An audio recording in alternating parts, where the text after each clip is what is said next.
My name is James. And my name's Kristian. And I've never seen One Flew Over the Cuckoo's Nest.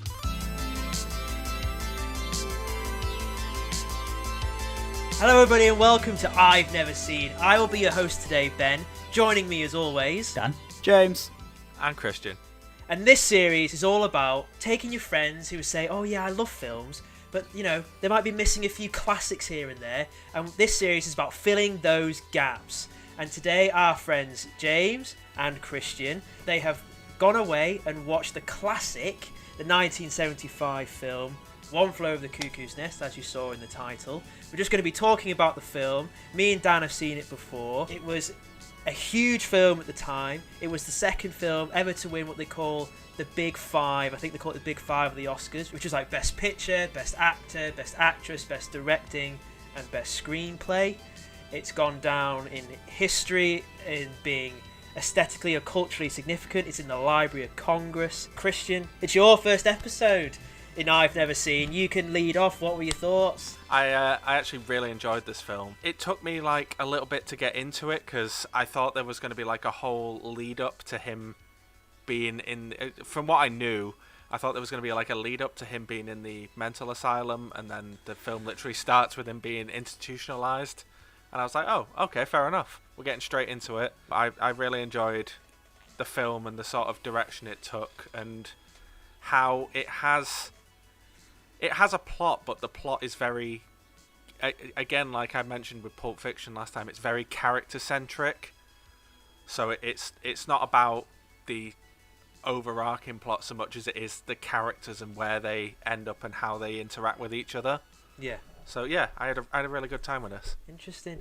James, what about you? Did you enjoy the film? It's just a bit boring, really, isn't it? Really, James? Really. So, like, I didn't hate it, but it was a big one that I felt like I was clock watching. It's another one where each individual scene, when you look at the performances, is good and to watch, but I don't feel like there's enough variation from scene to scene, and not enough really happens throughout the film to keep me interested all the way through. I think maybe one of my main issues with this is, as Kristian said, it's a very character-driven film, and the protagonist of Jack Nicholson's character, I didn't like him. This is my problem. But I couldn't get over the fact that in almost I think it is his first scene, they go, by the way, this guy's a paedophile. Now, let him be your main character. It's like, but not only did he have sex with an underage girl, he statutory raped her, he doesn't seem at all ashamed about it. He's making jokes about it. Like, straight off the bat almost, he's quite an unlikable character for me. I was going to say, to be honest, as someone who liked the film, I would agree with James on this. I did not like Jack Nicholson's character throughout the film. Like, the minute he was introduced, I was like, okay, he's a bad guy. I liked the impact that he had on the other inmates, but I didn't like him as a character. But you say you liked the impact that he had on the other patients. The problem is, he's a guy who, it never really gets answered whether he's faking mental illness or not. He comes into this hospital and just disturbs all their routines that is, put in place because it's what they need, and just kind of is a bad influence on all of them, and essentially gets one of them killed. I personally would say Nurse Ratched gets somebody killed more than... Yeah. Because Nurse Ratched brings up Billy's mum, and it's that fear that he then goes, oh my god, and then he kills himself. I don't think she's innocent, but without Jack Nicholson, that doesn't happen either. But it's like, I don't know, I think you'd maybe taking it a little too literally, the character a little too literally, because yeah, like, on the face of it, that coming straight off the bat and saying he statutory raped someone is it's not going to endear people to him. It's a difficult one to get your head around, because you can tell that when this film was made, it's almost like it wasn't a big deal. Do you know what I mean? It doesn't come up again. Like, he justified it to the guy, and it was then kind of seen as like almost a way to make him seem sympathetic. Like, oh well, he thought she was 18 and blah blah blah blah blah. And it's like, obviously modern audiences are not going to be able to grasp that, but it's one of these where it's like a product of its time. I'm not going to say we need to put that to one side in order to understand the film as a whole and the character as a whole, but it's like the point of that character is that he is like wild. He's very charismatic. He is a leader. You know, he's a very rough kind of individual. He's very much about emotion and kind of feeling, and then he's put into this environment where it's emotion is controlled, you know, literally by, you know, medication. He's giving medication straight away, and you don't even really know what it is. And these people who are suffering from various types of mental illness are all in the same location, and they have this nurse who's just on a power trip for the entire film, and she's kind of his sort of opposite, like, kind of thing. Like, she's about order and control and doing things by the book and just repressing people, and he's about kind of bringing out that repressed stuff. At first I was like, I'm not really getting this, because, you know, of course Nurse Ratched has her own spin-off now on Netflix. Yeah, that's cool. And when I heard that, I was like, I don't know what Ratched is, and people are like, oh, have you not seen Cuckoo's Nest? It's that she's the antagonist in Cuckoo's Nest, and at first I was like, I don't know if I'm getting an antagonistic vibe. I'm just getting that she's not a very good nurse. It's almost like the antagonist of the film is just the US mental institution, because she's the embodiment of that. She is the embodiment of the mental asylum itself, as just being this powerful, oppressive, horrible person who doesn't really want the mental patients to recover so much as she just wants them to be what she defines as normal. It's kind of like, you've got to look at this character of sort of like, she's almost, you could call her mentally ill, you could call her a sociopath or a sadist. You know, she's doing things not for the right reasons, and yet she's the one administering out the justice to people. You know, she's just the right sort of mentally ill, whereas Jack Nicholson is the wrong kind of mentally ill, because he's approaching their therapy. He's almost like a different type of like therapist. He's approaching the ward's therapy in a totally different way. I suppose that's a question to ask, isn't it? Where do you guys stand? Do you think he's faking it, or do you think he should genuinely be in a mental asylum? Absolutely faking it. Yeah, this is what I mean. Absolutely faking it. It's just another level of he's not a good person. But I think that him being not a good person, but he's positive in helping the patients, it makes it an interesting watch and a challenge, because it makes him three-dimensional. He's literally not a perfect person, but he's obviously done bad things, terrible things. But I believe he's enriched those people's lives, and I think taking them on the boat trip was really good for them. Yeah. And some might call it a pointless scene. Absolutely not. It shows what the inmates could be. You know, you've got that sort of, you've got the moment when Jack Nicholson first arrives and they're all sort of shy and don't want to speak up, no one wants to start the meeting, but then by the time that you get to the boat, it's like they're all out on the boat, they've all got like big smiles on their face. And I just love that scene where he's like, oh yeah, no, we're from the mental institution, we're all doctors, and he goes down the line and names them all doctors, and you see them all like sort of standing there smiling, adjusting fake ties, being like, oh yes. And it's like a real character growth of, you see that these guys, though they do have their like mental issues, they're being treated and beaten down in the institution. Outside, they're just happy, regular sort of people. Yeah. Well, that's the other thing. I say that, you know, finding out that he was a paedophile switched me off early on. Once we actually got in and met some of the inmates, I was like, Danny DeVito and Christopher Lloyd are in this. Okay, I'm back on board. Let's go.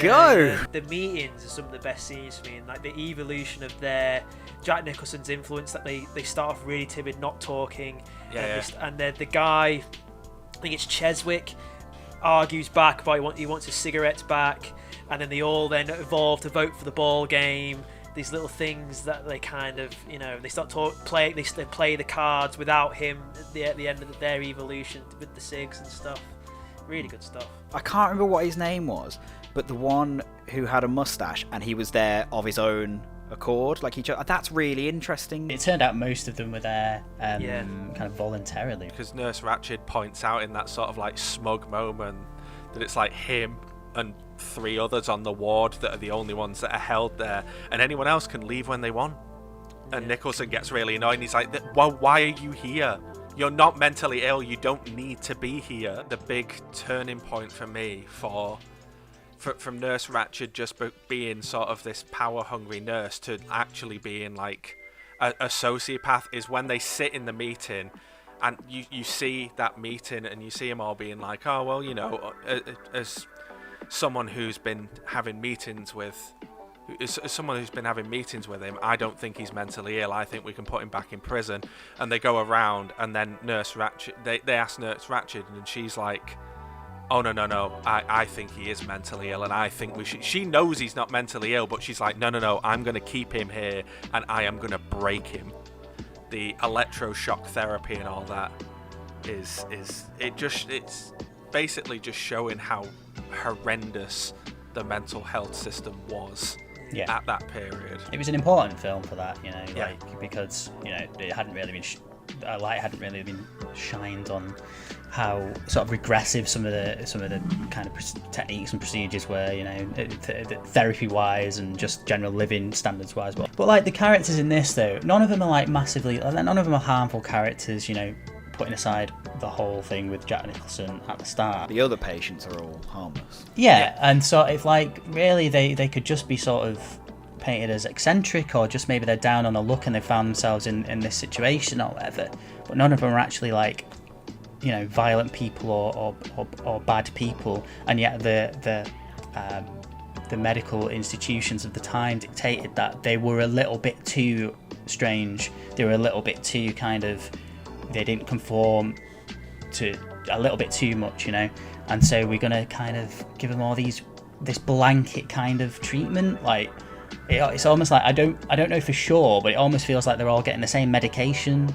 It's a bit like in The Queen's Gambit where she's given that medication and they're all given the same medication, and it's like just give them these like tranquilizers or whatever, just give it, you know, and it's not like a nuanced attitude towards each individual, it's just everyone is treated the same, and if you misbehave you get electric shock therapy. It's like it's just so strange.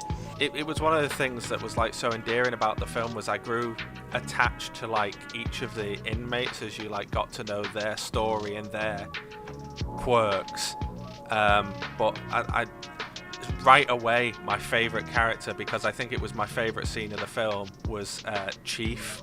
I really liked the stuff with Chief. Yeah.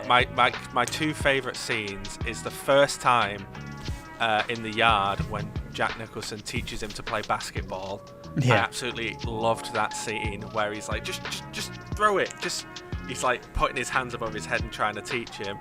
And I love where they're sitting waiting for electroshock therapy, and he hands him the stick of juicy fruits, and then he says thanks, and you've got Jack Nicholson doing that like slow, confused turn to look at him. And it's like, I knew it. I knew you weren't deaf and dumb. I knew you were playing it up like me.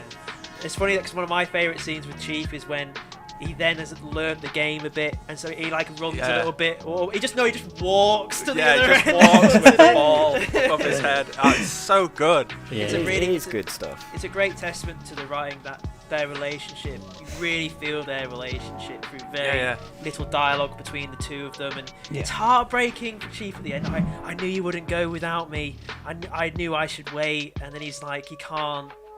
It is interesting with Chief and Nicholson's character though, how they, I don't know, it's not come full circle, but they swap. Like it starts with Nicholson's trying to get conversation out of him. And in the last scene, got the flip he becomes like the protagonist. And the great little setup and payoff of the water fountain thing.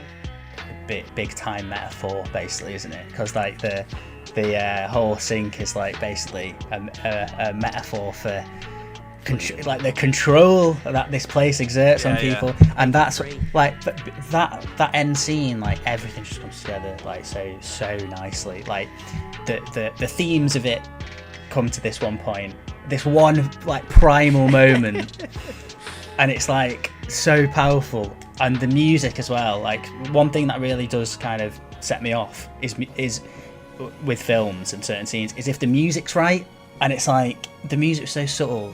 No, the way obviously just like chucks it out the window, breaks the window and runs off. The way Christopher Lloyd's character just sort of like triumphantly. It's just the most like, it's just like, oh my god, for God's sake, it's like the most sad like happy scene in cinema because so many different emotions going on. It's so good though.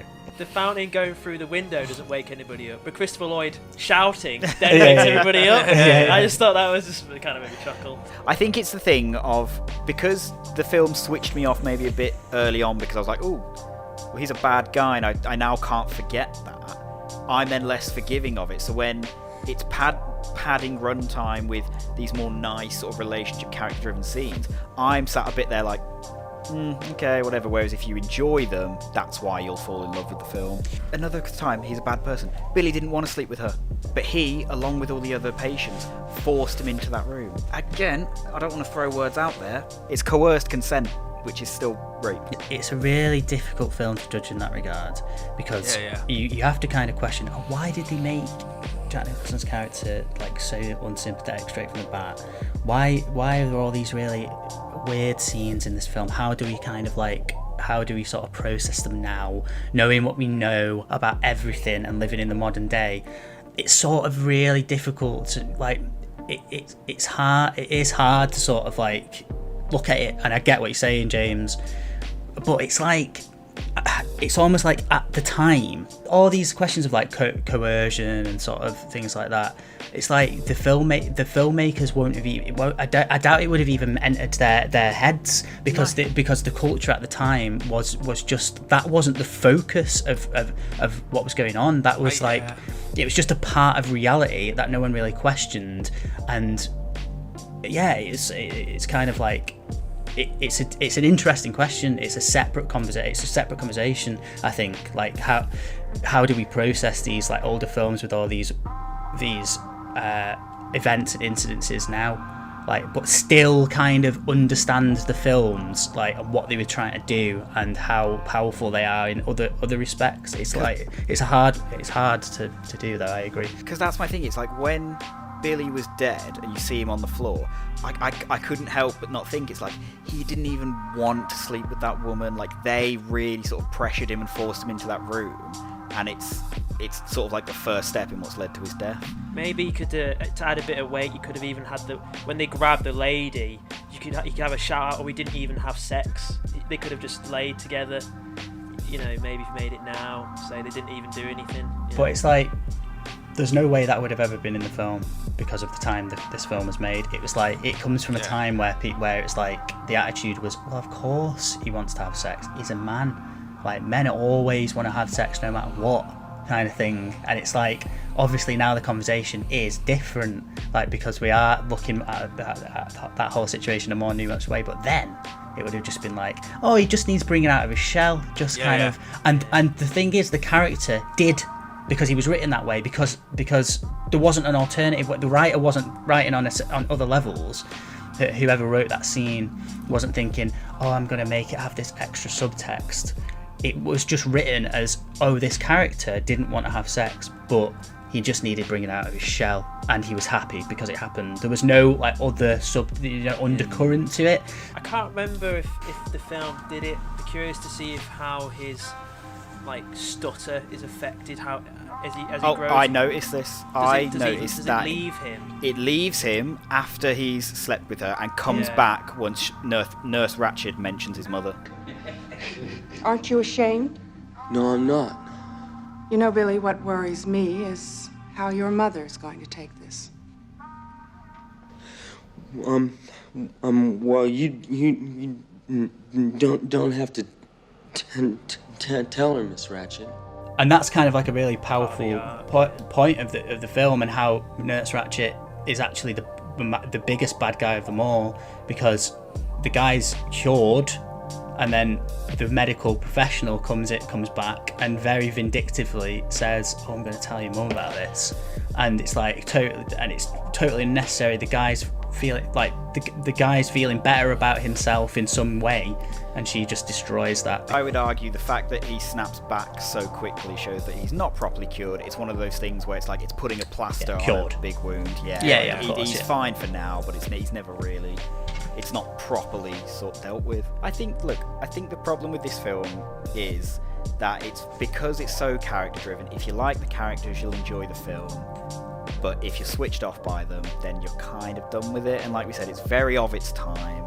Some people will like it, some people won't. I think it's quite a subjective film. You're so fucking dumb, I can't believe it. Bit of behind the scenes factoids. Originally, Kirk Douglas acquired the film rights because he played Jack Nicholson's role on stage, and he tried to get the film made for about a decade, and he grew out of the role. So then he sold the film rights to his son Michael, and Michael Douglas produced it and got the Oscar for it for Best Picture. If you keep an eye out on films, Michael Douglas produces quite a bunch of films. He pops up here and there. And then he was in Ant-Man. His peak of his career, would you say, James? It was all leading to that point, wasn't it? All leading up to Ant-Man. The actor of Billy, played by the glorious Brad Dourif from The X-Files, maybe the best episode of season 1 of The X-Files, and he's in Exorcist 3, an amazing film. That was his first film credit as Billy, and it got him an Oscar nomination for it. The fantastic actor. Wormtail in Lord of the Rings. I was going to say, Ben, you've missed his best role. Well, his most famous role, not his best. However, he is the voice of Chucky, so maybe that's his most famous role. Yeah. From Rugrats. That's a strange direction for his career, isn't it? I'm one of the most notorious slashers in history. It's good to have you back. Well, guys, that was a great chat. I'm really glad you both watched the film. Are you glad you've watched the film? You've crossed it off the list, Yeah. both of you? Yeah. I'm glad that I can now say that I've watched it and I've got my opinion on it. I know what it's about. I don't think I'd recommend it as heavily as Pulp Fiction, but I'd say if you want to watch it, then go for it, but don't feel like you have to. I was really glad I watched it, and it does have some, like we've mentioned, it does have some very outdated sort of views compared to how we see things now. But I do think that it is like a cult film that I feel if you're interested in that sort of thing, you should watch, especially if you're a fan of sort of like Jack Nicholson, Danny DeVito, Christopher Lloyd, any of those. Like it's worth the watch. But yeah, I'm glad I've watched it and seen it now. And if you enjoyed this video, please make sure to give us a like, give us a little subscribe, maybe a comment down below. Did you enjoy the film? Have you seen the film? What essential films should a confessed film buff see? What are the essential ones, the big ones that maybe a film fan should see? Let us know down below. Thank you for watching, everybody, and we'll see you next time. Goodbye.